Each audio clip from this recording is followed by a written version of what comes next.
One of them went to Canada and spoke about all this. These young and oversmart ones think they know more than this. We know how to handle. This remark by Supreme Court Justice Surya Kant was aimed at none other than Ranveer Allahabadia, popularly known as BeerBiceps. His entire career was on the line and the Supreme Court had banned him from airing any shows. But now that ban has been lifted, but with conditions. Allahabadia's counsel claimed that he has no connection with the person who made these comments.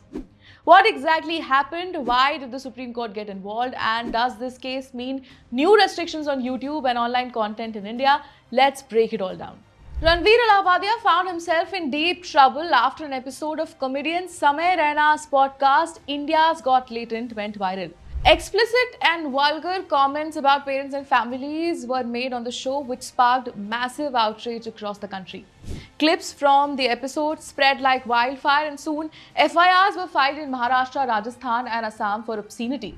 Things got so serious that the Supreme Court stepped in and while granting Ranveer interim bail, it imposed a ban on all his shows.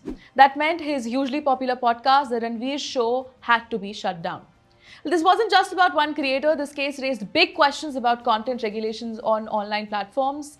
Today, the Supreme Court finally lifted the ban, but not without strict conditions. Ranveer's content must maintain decency and morality. No more explicit language or controversial topics. He cannot comment on his ongoing case in any way. No public statements, no YouTube rants, nothing. Any violation could lead to serious action. Justice Surya Kant made it very clear that content creators can't just say whatever they want and get away with it. Ranveer's lawyers strongly argued that the ban was not just affecting him, but an entire team of 280 people whose livelihoods depend on his YouTube business. This isn't just about one man's career. A whole ecosystem depends on him. Editors, scriptwriters, researchers, marketers. Shutting down his content is taking away their income. This argument seemed to have an impact as the court eventually lifted the ban but warned Ranveer to be more responsible in his content. Solicitor General Tushar Mehta, who represented the government, made some comments about the show. I watched it out of curiosity and the vulgarity was on another level.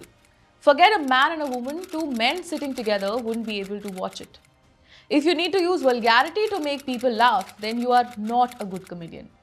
Clearly, the government wants stricter rules for online content and this case has given them a strong reason to push for it. This case had opened up a huge debate about online content regulation. Justice Kant said, "We don't want censorship, but this cannot be a free-for-all either. Humor is something the whole family should enjoy. If it makes people uncomfortable, it's not humor." Now, Supreme Court has asked the government to come up with new regulatory measures for online content. The question is, will this lead to stricter content guidelines for YouTube and podcasts in India? Ranveer's case is not just about one creator. It raises bigger questions about freedom of speech, content moderation, and online censorship. Should content creators have complete freedom or should there be boundaries? If YouTube starts regulating content, will it affect free speech? Will comedy and edgy content survive? Or will creators have to self-censor? What do you think?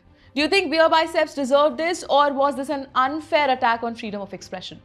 Do let us know your thoughts in the comments below and for more such interesting updates, keep watching LiveLaw.